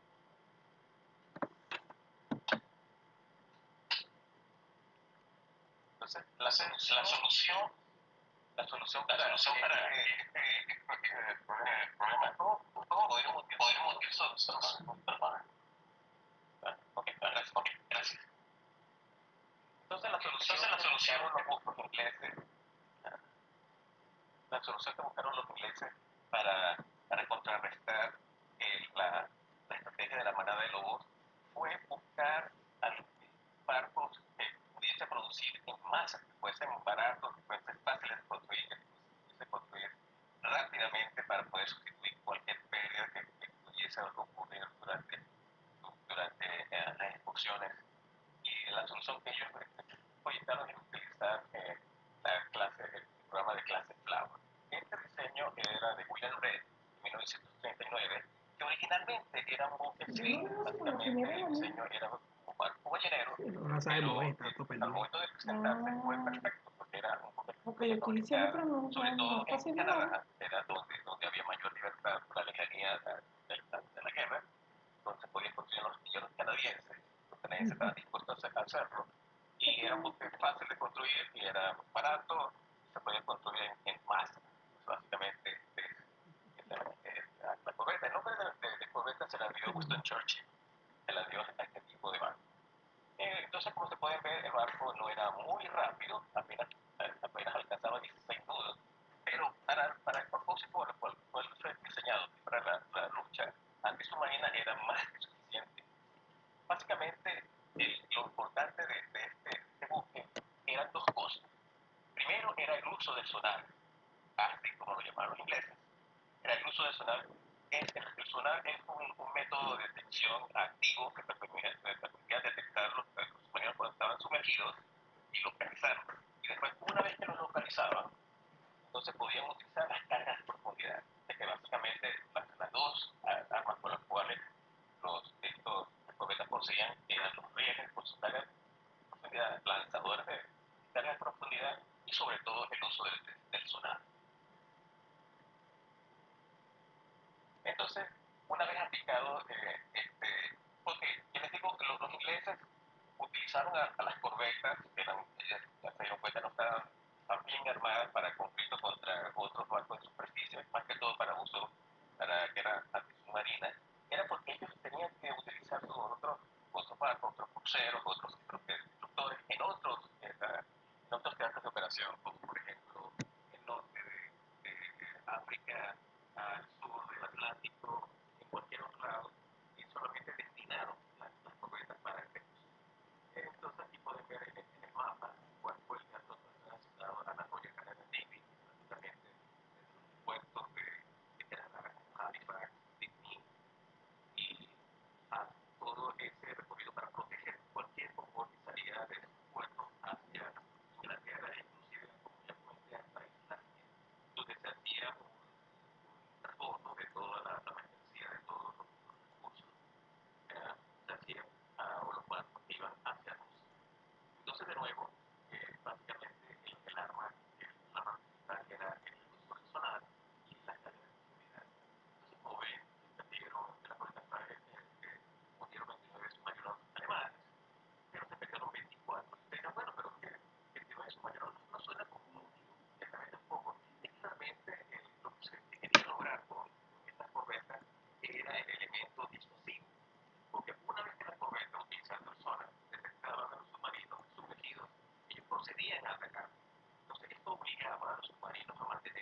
dañado por las cargas de profundidad y tenían que regresar hacia su puerto. Entonces, básicamente, la función que se logró con las corbetas era mantener alejados a los submarinos y como elemento disuasivo para que no atacaran a los buques. Esto realmente sirvió muchísimo. Y bien, al final de la Segunda Guerra Mundial, por supuesto, ganaron los aliados. Sobre todo, muchísimo se le debe haber ganado a la guerra del Atlántico. Entonces, Canadá llegó un momento que tenía una flota de cientos de corbetas que se fabricaron muchísimo, todavía estaban. Entonces, todo ese material ellos debían venderlo, debían salir de ellos, porque estaban agarrando óxido de los puertos. Entonces, el gobierno de Canadá decidió crear la World Asset Corporation, y básicamente una institución que el gobierno de Canadá creó para vender todo ese excedente de guerra, como por ejemplo, en este caso, las corbetas y cualquier otro tipo de barco que ya ellos no necesitaban. De hecho, una vez ganada la guerra mundial del lado europeo, Canadá prácticamente sacó esa todas sus corbetas inmediatamente, no se necesitaban porque el mantenimiento de las operaciones era muy costoso. Entonces ellos decidieron salir de ella. Como verán, las corbetas costaron construirlas casi $1 millón y terminaron vendiéndolas cada uno por $30,000. Para el momento de 1945, la Marina venezolana realmente necesitaba actualizar su flota.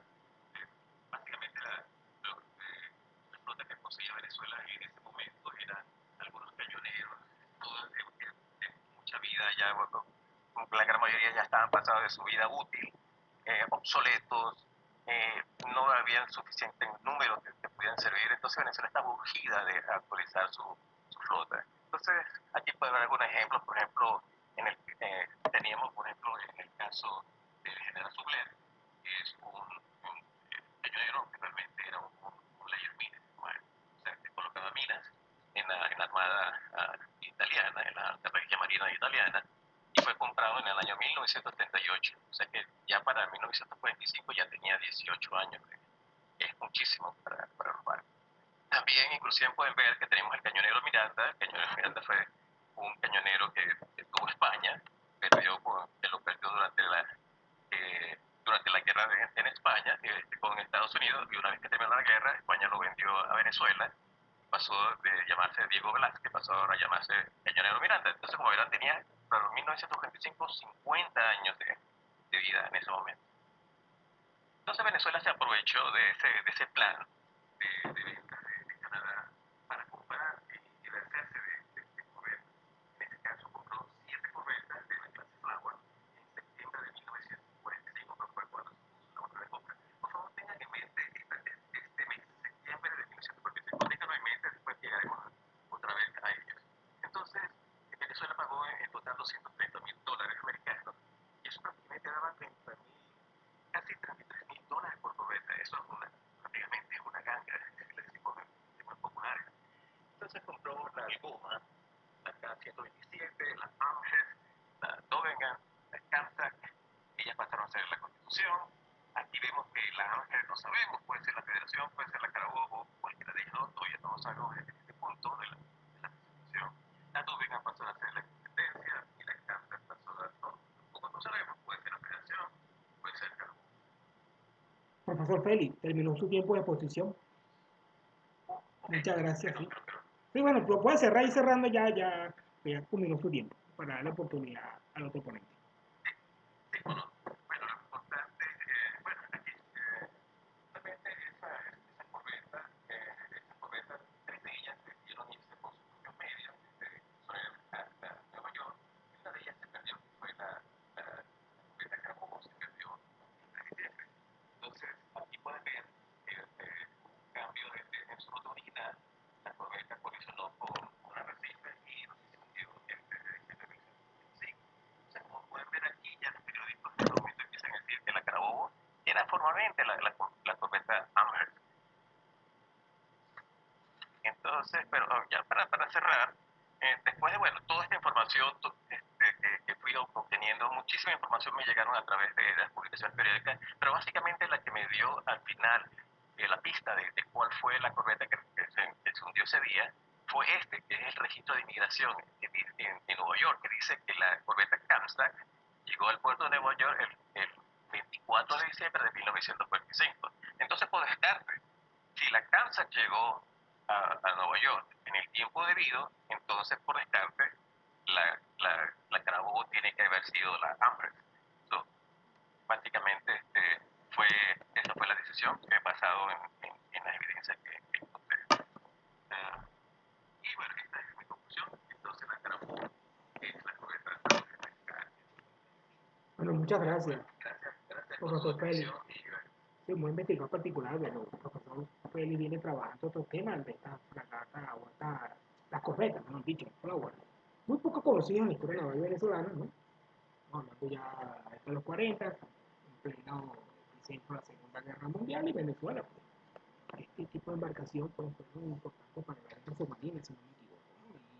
Y sí, ahí tiene un trabajo bastante importante, igualmente Ramón Rivero, que próximamente vamos a montar un número especial sobre historia militar y usted tiene un tema acá correspondiente a su investigación y esperamos sacar el libro prontamente, un libro colectivo sobre el tema naval y militar. Bueno, muchas gracias, profesor Feli. Ahora le damos el pase a la profesora Carol Montserrat para que siga con la dinámica de presentación del capitán Paraje que lo tenemos acá. Pues.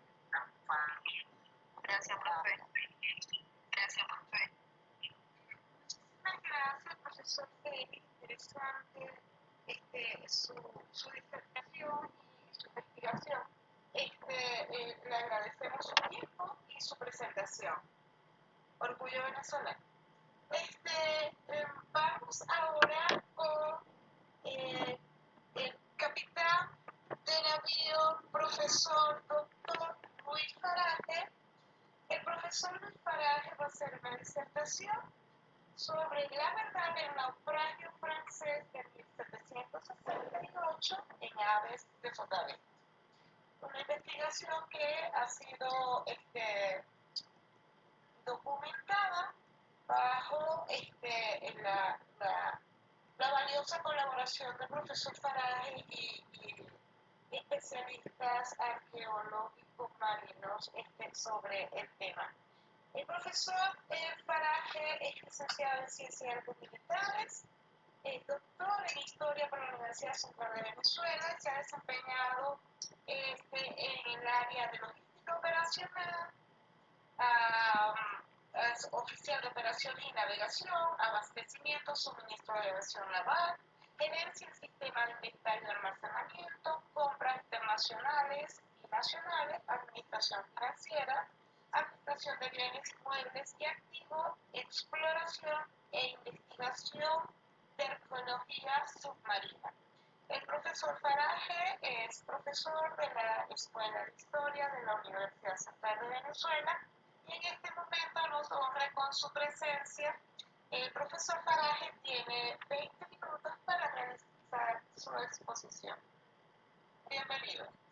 Bueno, muchas gracias por la presentación. Como he dicho, mi objetivo voy a tratar de resumir la exposición previsto darles o compartirles esta tarde. Voy a dejar de utilizar las láminas y como son 15 minutos, voy a tratar de expresar o compartir con ustedes lo medular, ¿ok? Estoy, vamos a decir, pendiente o les debo pendiente la lámina. El tema que tenemos previsto para tratar hoy es el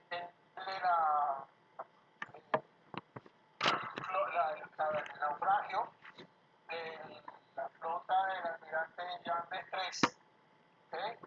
¿No? Ocurría en 1678 y esto tiene un particular valor histórico y poco recordado.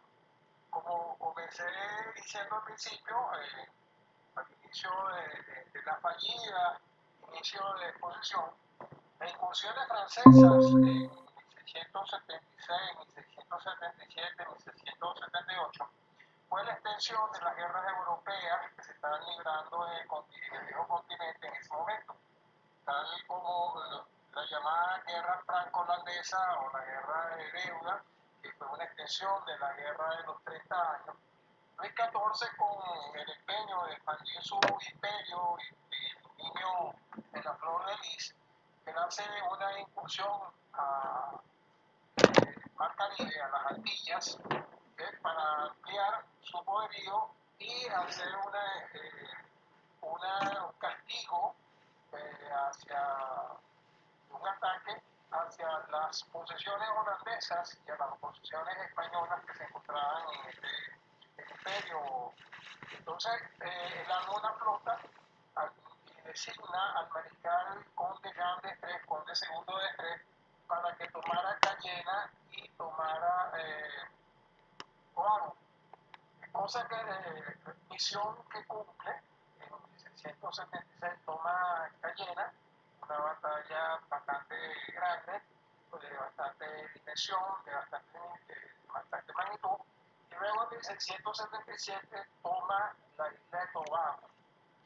Envalentonado y entusiasmado por sus logros, él regresa a Francia y habla con el ministro de Finanzas, que también era el consejero principal de Luis XIV, Colbert, y le solicita mayor cantidad de unidades navales.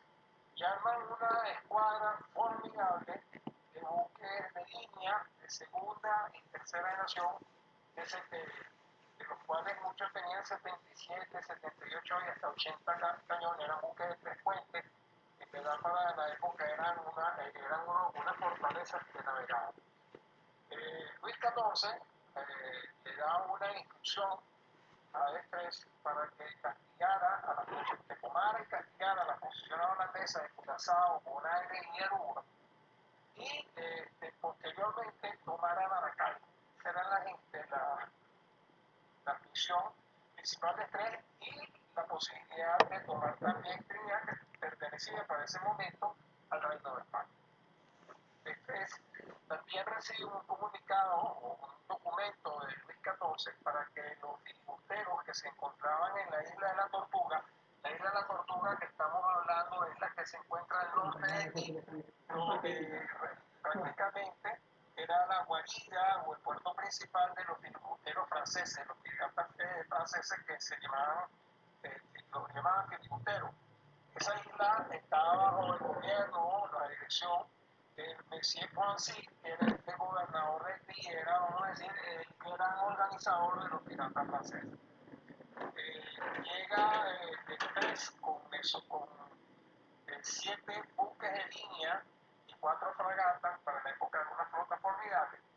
Llega a la Tortuga, al norte de Haití, y con las órdenes que le dio Luis XIV, hace que Poincy le suministrara o le facilitara 14 buques filibusteros con sus piratas, etc. Casi eran 400 piratas, al mando de un hombre que llegó a tomar fama, que se llamaba Michel Gramont de la Côte. Luego se hace famoso, fue un pirata referencial en el siglo XVII en Costa de Venezuela. Ellos zarpan de San Cristóbal el 4 de mayo con rumbo hacia Aruba, Curazao y Bonaire para tomarla. Pasan al norte de la Orchila el 9 de mayo. El 10 de mayo los pilotos navegantes de esta gran flota, el buque insignia era el buque Le Terrible, no conocían bien estas aguas, y el comandante Le Terrible, Manicourt, le solicita a D'Estrées que parara un poco la velocidad para ellos ubicarse. D'Estrées no hace caso de las advertencias de Manicourt y sigue con rumbo hacia Aruba, Curazao, pero toma la prevención de mandar 3 buques filibusteros y un brulot como vanguardia a 6 millas del cuerpo principal. Pero ¿qué pasa? Isla de Aves de Sotavento, una de las 2 islas que conforman el archipiélago de Aves, es una isla muy plana, muy baja, tiene escasa vegetación, y ya a las 6 de la tarde, 7 de la noche, ya no se divisa en el horizonte. Y uno de los buques filibusteros calla en la parte sureste de, de esta isla de Sotavento y habían acordado un código de alarma que eran 3 disparos de mosquete y un solo cañonazo. Dada la distancia y el viento que azotaba, vamos a decir, en esa zona, Mestres y Meripur no escuchan esa llamada de alerta. El viento no hizo que las ondas de sonido llegaran de los mosquetones y solo se escucha un cañón. El comandante del Flux, como se llamaban los buques filibusteros, dado que ve que la escuadra de estrés venía a toda vela hacia Aves de Sotavento, se pone nervioso y empieza a disparar cañones en señal de alerta. Y el estrés asume de que este buque entra en combate con buques holandeses. Llegan a las 10 de la noche y ahí se produce, como dijo el rey Luis XIV, un desastre sin nombre. De los 31 buques que conformaban esa formidable escuadra francesa, cuya misión era tomar las posiciones holandesas y Maracaibo, uno a uno a partir de las 10 de la noche empiezan a encallar en la isla de Aves de Sotavento, en el arrecife oriental de Aves de Sotavento. El terrible buque insignia encalla a las 10 de la noche. Dado ese choque, mueren 80 tripulantes del terrible y un sinnúmero de bajas en los otros buques que se pierden. Esto hace que Mestres pierda la cabeza en el sentido de que no sabía qué hacer. Había perdido prácticamente 2/3 partes de la flota. Llegaron 1000 náufragos esa noche, 1000 náufragos franceses a esa isla. Se pierden 4 buques filibusteros, se pierden 6 de los 7 navíos de línea y se pierden 3 de las 4 fragatas. Mestres queda 2 semanas en Isla de Aves, se retorna a darle cuenta al 14 a Francia, pero los buques filibusteros, al mando de Gramont y de Poissy, ellos se quedan reparando sus buques y deciden atacar Maracaibo, luego pasan a Gibraltar, luego atacan Trujillo y pasan 6 meses en toda esa cuenca del lago de Maracaibo. ¿Qué es lo importante de este hecho que ocurre en el siglo XVII? Este es un hecho naval que ocurre en el siglo XVII. Podemos concluir lo siguiente. Como hemos dicho, esta escuadra de Poniente fue la extensión de las guerras europeas del momento del siglo XVII. ¿Okay? El desastre, el naufragio de las 3/4 partes o las 2/3 partes de la flota de Mestres frustra todas las intenciones de expansión y dominio de Luis XIV sobre las Antillas y sobre el Caribe. ¿Okay? Este naufragio se convierte en el más importante del siglo XVII a nivel de historia universal y está en nuestras costas. O sea, el naufragio de la flota del Sol Poniente es el desastre más importante a nivel naval en el siglo XVII a nivel de historia universal.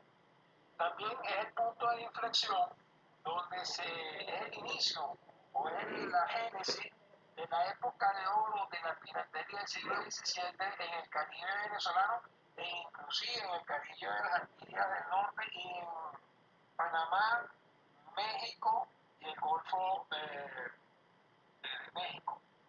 ¿Okay? Podemos decir que también este naufragio siempre ha sido de conocimiento público. ¿Por qué? A bordo de estos barcos iba un armamento importantísimo, que eran cañones de bronce de distintos calibres. Un cañón de bronce, para darles una metáfora o una idea, un cañón de bronce para esa época es lo que hoy es equivalente a un misil hipersónico. ¿Por qué? Porque un cañón de bronce para aquella época podría tener más carga explosiva, podría tener un alcance mayor y su impacto podría generar una onda de daño contra otros buques. Y Luis XIV, cuando sabe la noticia cuando el conde Jean d'Estrées se le presenta y informa el desastre. Luis XIV arma una expedición al mando del jefe de escuadra, lo que sería equivalente a un contraalmirante. John Foran va con 5 buques y su misión era rescatar prácticamente los 411 cañones de bronce, que eran carísimos y difícil de construcción, para regresarlos a las escuadras de Luis XIV. Entonces John Foran, aparte de de rescatar los cañones, arma o estructura toda una batimetría y levanta una cartografía donde precisa la ubicación de cada uno de estos navíos. Eso quiere decir que este naufragio siempre fue de conocimiento público. Obviamente los diarios de navegación de Mercure y los demás comandantes de buques, también William Dampier, un pirata famoso que navegó estas aguas, también describe esa flota. Esta flota siempre fue de conocimiento público, y esto es un poco comentario vamos a decir, en contraposición a una cantidad de información que está saliendo en estos últimos meses de que la escuadra fue descubierta en 2018, lo cual es una ofensa a la comunidad académica de historiadores navales y arqueólogos subacuáticos, y una burla a la opinión pública. También podemos decir que en el siglo XX, a partir de 1964, José Antonio Balbuena, que fue el primero que reubica en el 64 la posición de la flota, luego el padre Chiro Bernardi, Rodríguez del Villar, también va la Armada venezolana, que rescatan algunos cañones, también va la gente de Cinesur, junto con Radio Caracas Televisión y los arqueólogos Alejandro Selmi, los doctores Hansack, Magdalena y Andrés Hansack, hacen inspecciones visuales y filman este naufragio, y producen Radio Caracas Televisión dentro de la serie Expedición un documental que se llama Las Islas del Olvido. Luego, en 1998, el explorador venezolano Pedro Carías, junto con el cazador de tesoros y arqueólogo submarino Barry Clifford, también hacen una prospección submarina, la cual produce un libro y un documental sobre este naufragio. También, para ir concluyendo, podemos decir de que este naufragio, hasta hoy día, no se ha explorado en forma, vamos a decir, no se ha realizado un levantamiento arqueológico con las formalidades académicas y procedimentales, por lo que no se sabe o no se tiene información cierta de lo que hay de esos 14 buques hundidos. Y para concluir, para terminar la idea, ese naufragio de aves de sotavento representa un patrimonio cultural subacuático importantísimo, en el cual está en nuestra agua, y es el recuerdo de uno de los tantos episodios y de los tantos capítulos de la historia naval que es muy poco divulgada y conocida por la generalidad de los venezolanos. Con esto concluyo mi exposición, aunque puedo decir que accidentada exposición dada al servicio de internet y bueno, a una cantidad de problemas técnicos. No sé si habrá alguna pregunta o si se escuchó bien. Excelente, capitán. Gracias por su exposición. Siglo XVII prácticamente está representado con su exposición. El siglo XVII se presenta por acá, capitán. Muy bien, muy bien, muy bien. Y ya hemos hablado del siglo XX, hablamos parte del siglo XX, más que todo, y el siglo XIX con la ponencia del profesor brasileño, dos ponencias vinculadas al siglo XX, tanto la Marina como de entre dos guerras importantes de que nos afectaron, pues, y de alguna manera también el desarrollo naval está presente acá. Y la historia naval, pues, como hecho histórico, permite reconstruir pues, esos procesos históricos que de alguna manera hay que hacer una nueva revisión, ¿no?, de lo que se ha hecho también en estos temas. Muy bien, ahora abrimos el compás de preguntas y respuestas. pero que sean preguntas breves, no preguntas extendidas, ni ponencias de ningún tipo, ¿no? Cuando el participante que hacen prácticamente una exposición, ¿no? Y se agradece que sean breves y concisas, por favor. Cualquier pregunta, los ponentes que están acá, los profesores Johnny, el profesor Agustín, Félix Blanco y Luis Faraje también, ¿no? Que son los 4 ponentes de esta tarde de hoy. Profesora Carol, puede moderar también, se le agradece, ¿no? Su micrófono. Muchísimas gracias, profesor Luis Paraje, especialmente por los detalles que nos ha presentado de esta arqueología subacuática, de la cual es investigador, y además por la aclaratoria que ha venido presentando en los últimos meses. Creo que tenemos una pregunta y voy a proceder a leer. ¿Okay? ¿Podría explicar más detalladamente las circunstancias que llevaron al naufragio de la flota francesa en 1768, profesor Paraje? Pues claro. Fíjense, como referí sucintamente, cuando la flota francesa está al norte de la Orchila, ellos pierden la ubicación. Recuérdense que para un marino la ubicación permanente es muy importante. Luego, los franceses no conocían estas aguas, vamos a decir, venezolanas, de las islas, el cordón de islas que hay en el mar de Venezuela.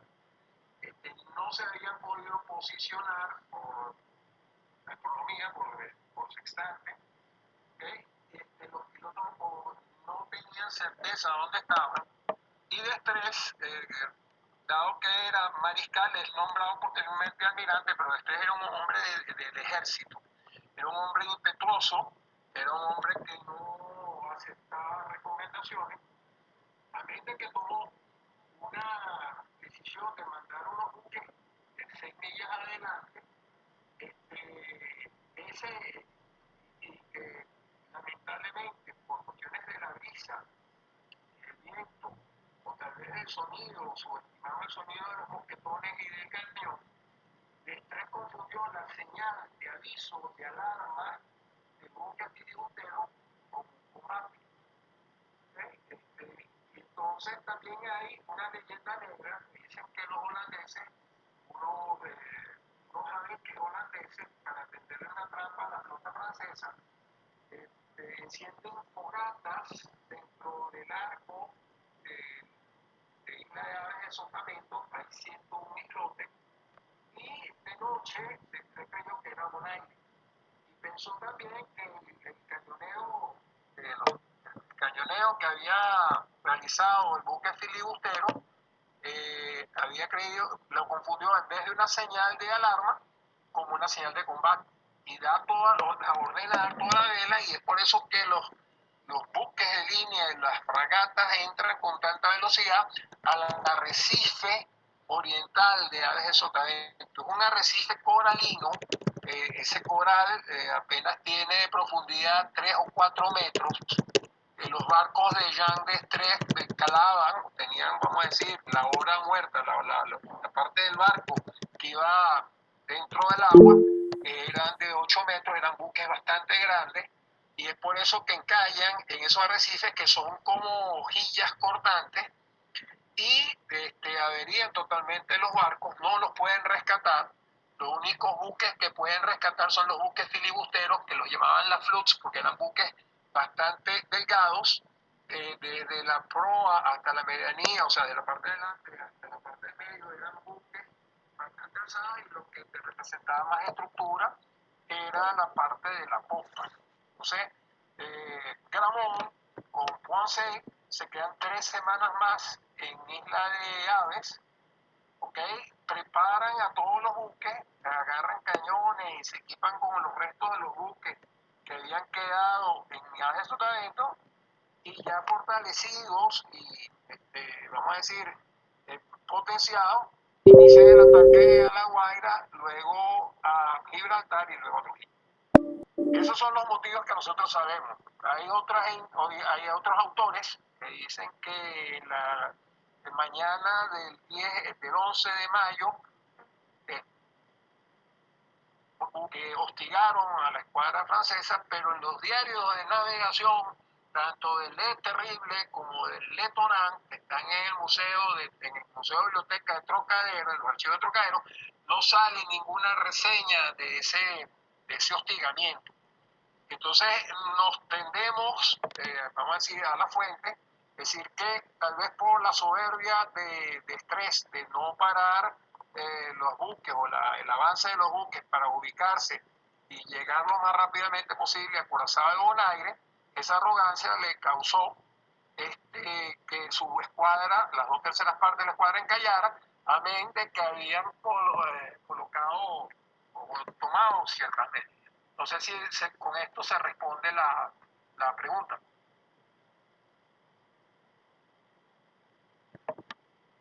Sí, yo creo, capitán.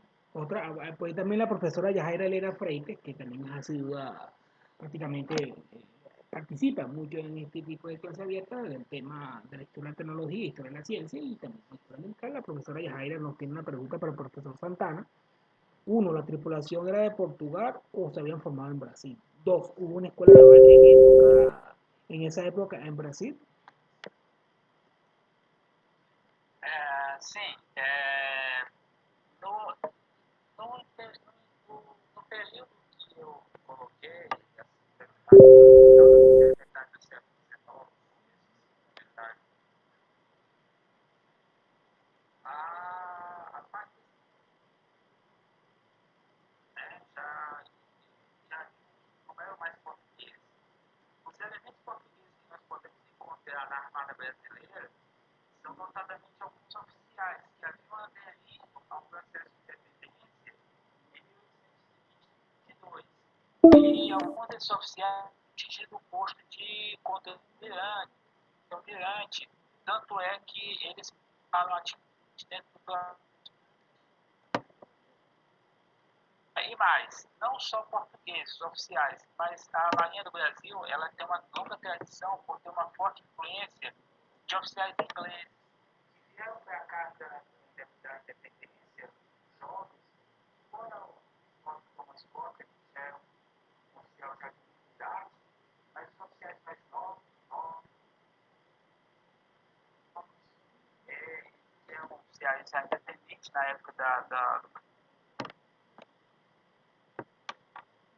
esses oficiais participaram ativamente desse processo de construção da Marinha do Brasil nessa fase final da primeira do século XIX. A outra pergunta é se já havia uma escola naval aqui. Essa pergunta é excelente, porque, para quem não sabe, ao contrário dos outros países da América Hispânica, os primeiros centros universitários foram fundados aqui quando a família real chegou aqui em 1808, ou seja, a primeira instituição de nível superior a se formada no Brasil, curiosamente, foi a escola naval. Então, a escola naval formava os oficiais. Essa é a mais antiga formada da Marinha do Brasil.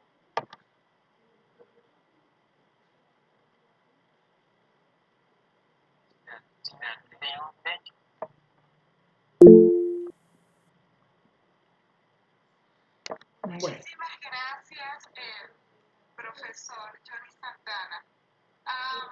Una pregunta para el profesor Recibierato y es la siguiente.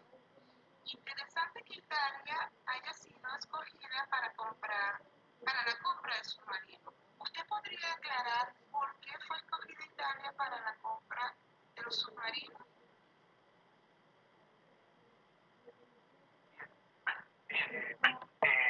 Buena pregunta para profundizar un poco esta cuestión. En primer lugar, los submarinos italianos,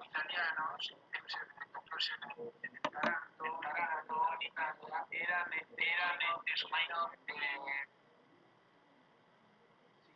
sí, hay eco. A ver, creo que es caro decir. A ver.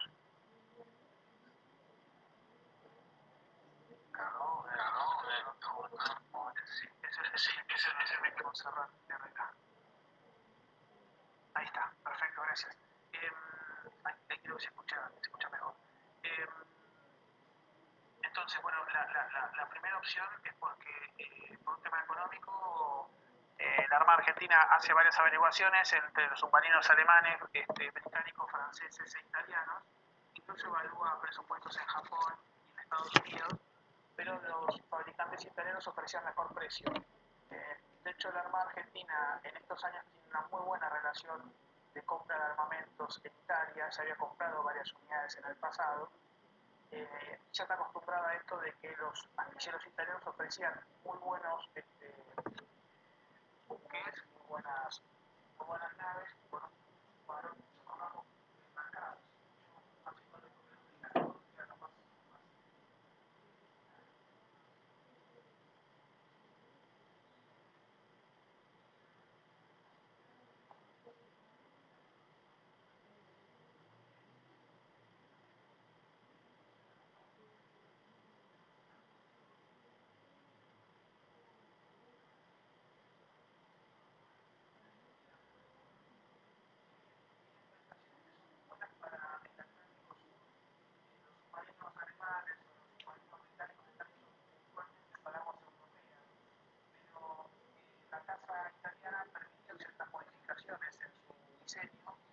Se pudieron hacer, digamos, submarinos casi a pedido, y a Argentina lo que le interesaba eran submarinos robustos, que sean duros, con un casco fuerte para aguantar el clima muy tormentoso del Atlántico Sur. Recuerdo que son submarinos que tienen que operar en la costa patagónica, que son aguas muy tormentosas, tienen que operar en el Cabo de Hornos, tienen que operar en la costa de Chile, entonces tiene que ser un submarino resistente. Y además un submarino que tenga un radio de acción muy grande para poder alcanzar Chile o Brasil en el caso de la tercera función que también ha sido eran submarinos espaciosos.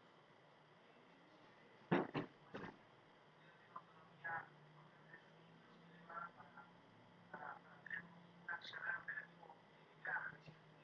Se contempla que los humanos estén bastante tiempo fuera de sus bases, no que vayan y vuelvan constantemente por un tema geográfico, es decir, el litoral es tan amplio que se contempla que un buque pueda salir y que tenga suministros y el relevo de personal necesario para poder estar mucho tiempo afuera de su base, ¿no? Eso es básicamente la causa por las cuales se decantan por los italianos. Muchísimas gracias, profesor. Muchísimas gracias, profesor. También tenemos otra pregunta para el profesor Paraje. ¿Cuál es el resultado de la expedición con el objetivo de rescatar los cañones de bronce?